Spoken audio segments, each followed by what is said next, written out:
So just in the beginning of the book, the Bible, or what we have today, we have an account of this Adam and Eve. And Adam was formed, Adom means red or clay, out of dust.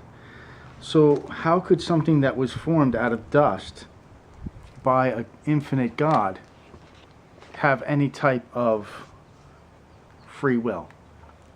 How can something like this, how can God, who's an infinite God, who has a creation that he made, how can he not have complete control over the creation he made?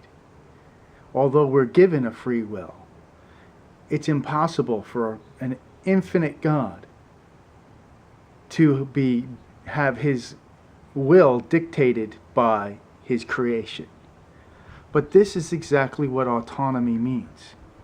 There were two trees that God put in the garden. And this is where Genesis chapter 3 comes in. The names of the two trees, one was called the tree of life. Now, although all things that God made were good, they weren't perfect.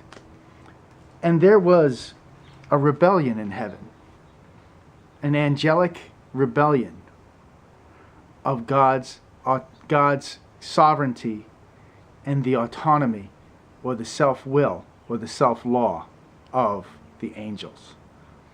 So now God creates out of mud Adam, and then takes out of Adam Eve. Both of them are created, but the purpose of the creation is not really known. They're in a garden with two trees, and they were told that they could freely eat of the tree of life, which was what? It was God's life was in them, given to them, but their life was not generated by themselves. They needed, in order to have eternal life, they needed to eat of God's good grace that let this creation live. But there was another tree, the tree of autonomy, the tree of the knowledge of good and evil. And they were told not to touch the fruit of their own autonomy, of their own making their own laws, of their own free will to decide how they were going to dictate to a sovereign God. But this was the same fruit that the serpent or Satan had eaten and all the angels that rebelled. So this is an illustration of God's perfect plan and will for people. What happened? Eve was told not to eat of that fruit. But the serpent said, "Did God really say you can't have any fruit?" Immediately telling her that God's putting some sort of rules on her and not letting her have what she wants. Immediately Eve shoots back. No, God didn't. God said we could have all the fruit. We just can't have that fruit.